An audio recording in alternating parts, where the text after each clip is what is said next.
প্রিয় ছাত্রছাত্রীরা, আশা করি তোমরা সকলে ভালো আছো। আগের ক্লাসে আমরা চতুর্থ শ্রেণীর পড়া যত পর্যন্ত আলোচনা করেছিলাম, আজ তারপর থেকে আলোচনা শুরু করব।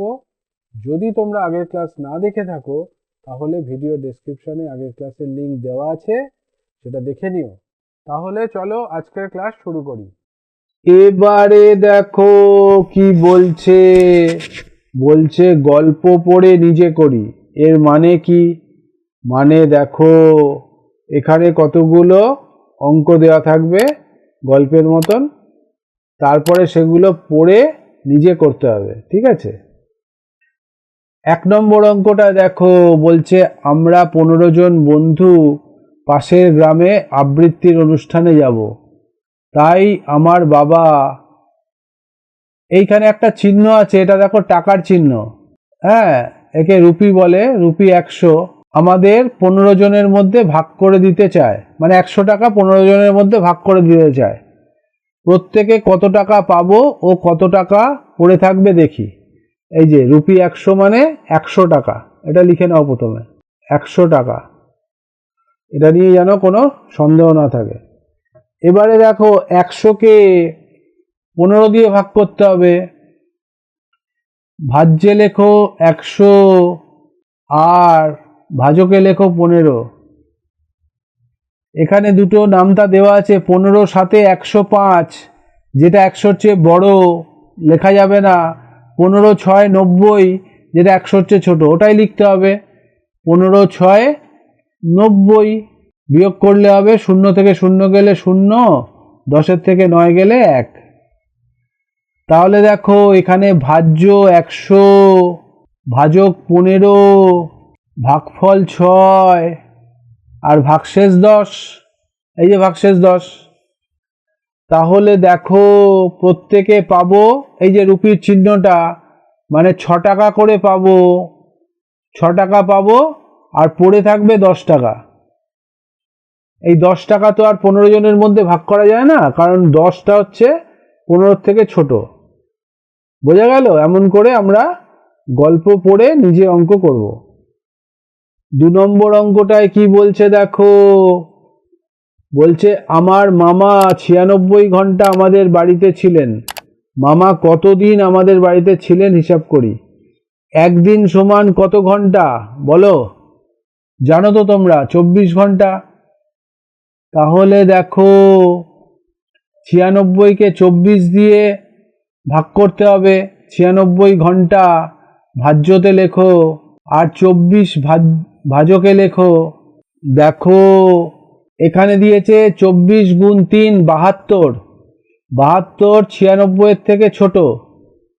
তাহলে দেখি আর যাওয়া যাচ্ছে কি না। 24 গুণ 4 করে দেখো। 24 গুণ 4 এখানটায় করে দেখি। 4 4-এ 16-র 6, হাতে 1, 4 দুগুণে 8 আর 1-এ 9, 96। দেখো 24কে 4 দিয়ে গুণ করলে তাহলে 96 হয়। 96 হয়, ঠিক আছে? 96 থেকে 96 গেলে 0, তাহলে ভাগশেষ হচ্ছে 0 আর ভাগফল হচ্ছে 4।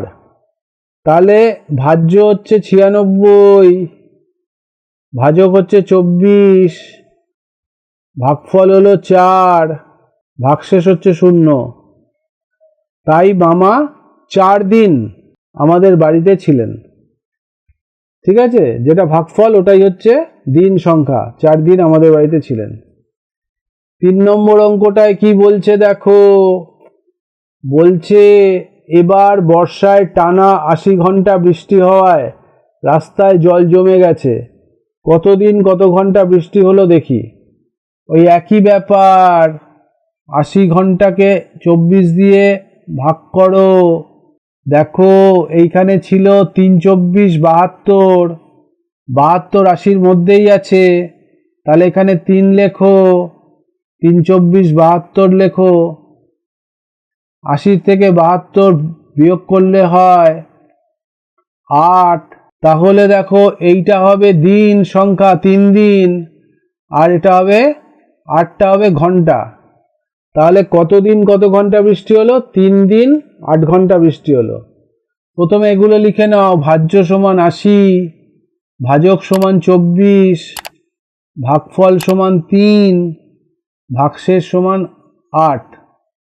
তাই টানা 3 দিন 8 ঘন্টা বৃষ্টি হয়েছিল। বোঝা গেল? ভাগশেষ দেখো 8, ভাজকের থেকে দেখো ভাগশেষ কি হচ্ছে, ভাজকের থেকে ভাগশেষ ছোট হচ্ছে। ভাজক কত? 24, তাহলে ভাজকের থেকে ভাগশেষ ছোট হচ্ছে। ছোট মানে কোন চিহ্নটা? এই চিহ্নটা। এটা ছোট চিহ্ন আর এটা বড় চিহ্ন, ঠিক আছে? তাহলে বড় তো হয় না ভাগশেষ ভাজকের থেকে, ভাগশেষ ভাজকের থেকে ছোটই হয়, তাহলে এই চিহ্নটাতে আমরা টিক দিলাম। বোঝা গেল? এর পরের পাতায় দেখি কি আছে। এবারে দেখো 4 অঙ্কটা কি বলছে পরের পাতায়। আমাদের নতুন ক্লাস শুরু হওয়ার 128 দিন পরে স্কুলে রবীন্দ্র জয়ন্তী অনুষ্ঠান হয়েছিল। হিসাব করে দেখি নতুন ক্লাস শুরুর কত মাস কত দিন পরে অনুষ্ঠানটি হয়েছিল। দেখো 1 মাস সমান কত দিন তোমরা জানো, লেখো। 1 মাস সমান 30 দিন। তাহলে 128 দিনে কত মাস কত দিন হয় দেখি। তাহলে কি করতে হবে? 128কে দেখো 30 দিয়ে ভাগ করতে হবে। দেখো 128-এর মধ্যে 30 আছে 4 বার, 4 শূন্যয় 0, 3 4-এ 12। 5 দিয়ে হবে না, কারণ 5 শূন্যয় 0, 3 5-এ 15, বেশি হয়ে যাবে। তাই জন্য 4 বার, বিয়োগ করলে হবে 8। তাহলে দেখো এটা হলো মাস, 4 মাস, 4 মাস, আর এটা হলো দিন, 8 দিন। তাহলে দেখো 128 দিন মানে 4 মাস 8 দিন। এখানে তাহলে লিখে দাও 128 দিন মানে 4 মাস 8 দিন। ভাজ্য তাহলে কত? 128, ভাজক কত? 30, ভাগফল 4, ভাগশেষ 8। তাহলে দেখি ভাগশেষ আর ভাজকের মধ্যে সম্পর্ক কি? ভাগশেষ ছোট, ভাজক বড়, সেটাই নিয়ম। তাহলে এইটা হবে, এই চিহ্নটা বসিয়ে দাও। বোঝা গেল? ভাগশেষ ভাজকের চেয়ে ছোট। এর পরের অঙ্কটা দেখো, 5-এর অঙ্কটা কি বলছে। প্রতি বাক্সে 36টি করে আপেল রাখবো। 200টি আপেলকে কতগুলি বাক্সে রাখতে পারবো, কতগুলি আপেল পড়ে থাকবে দেখি। তাহলে 200টি আপেল হচ্ছে ভাজ্য, 36 দিয়ে ভাগ করতে হবে, তাহলে ভাজক হবে 36। দেখো দেখো এখানে দুটো গুণফল দেওয়া আছে। 36কে 5 দিয়ে গুণ করলে 180, আর 36কে 6 দিয়ে গুণ করলে 216। 216 200-র চেয়ে বেশি, বসানো যায় না। 180 200-র চেয়ে ছোট, বসানো যায়। তাহলে এখানে 5 করো, এখানে 180 করো। 5 36 180, বিয়োগ করলে হবে 0 থেকে 0 গেলে 0, 20 থেকে 18 গেলে 2। তাহলে দেখো 20টি আপেল পড়ে রইল, আর আমরা 5টি বাক্সে রাখতে পারবো। প্রতি বাক্সে 36টি করে আপেল থাকলে 5টি বাক্সে রাখতে পারবো, আর 20টি আপেল পড়ে থাকবে। দেখো তাই 5টি বাক্সে রাখলাম।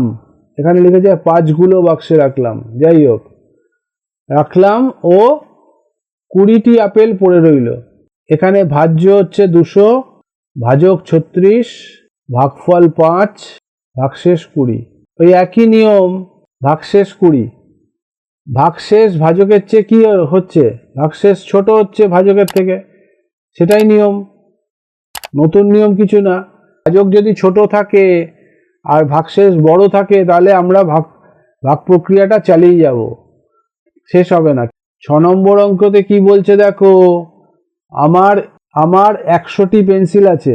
ফাঁকা বক্সে বলছে 2 অঙ্কের সংখ্যা বসাই। 2 অঙ্কের সংখ্যা কি বসাবে? 15 বসাও। চলো 15 বসাই, 2 অঙ্কের সংখ্যা বসাই।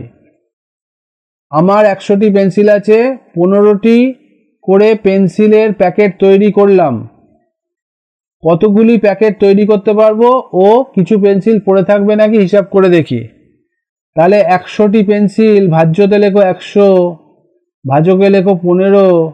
তাহলে দেখো 100কে 15 দিয়ে ভাগ করলে হবে, দেখো 15 গুণ 6 হচ্ছে 90। 90 দেখো 100-র চেয়ে ছোট। আর 15 গুণ 7 হচ্ছে দেখো 105, সেটা 100-র চেয়ে বড়। তাহলে সেটা করা যায় না। তাহলে 15 গুণ 6 করতে হবে আমাদের। 15 গুণ 6 90। এবার দেখো 0 থেকে 0 গেলে 0, 10-এর থেকে 9 গেলে 1, ভাগশেষ হবে 10। দেখো ভাজ্য হচ্ছে তাহলে 100, ভাজক 15,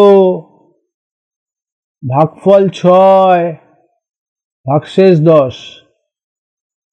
তাহলে ভাগশেষ আর ভাজকের মধ্যে সম্পর্ক কি? ভাগশেষ ছোট ছোট ভাজকের থেকে, এটাই নিয়ম। দেখো 10 হচ্ছে ছোট 15-র থেকে, এটাই নিয়ম। তাহলে বুঝতে পারলে এগুলো এইভাবে করতে হয়। ভাগশেষ সবসময় সর্বদা ভাজকের থেকে ছোট হবে, না হলে অঙ্ক শেষ করতে পারবো না। এটা মাথায় রাখবে। ভালো থেকো। আশা করি বুঝতে পেরেছো। কোনো সমস্যা থাকলে কমেন্ট সেকশনে গিয়ে কমেন্ট করবে, বন্ধুদের সঙ্গে শেয়ার করবে, তাতে তোমরা যেমন শিখলে বন্ধুরাও শিখতে পারবে। লাইক করো যদি ভালো লাগে, আর এই সিরিজের পরবর্তী ভিডিও সবার আগে পাওয়ার জন্য চ্যানেলটা সাবস্ক্রাইব করে দিও। সবাই ভালো থেকো, সুস্থ থেকো, টাটা।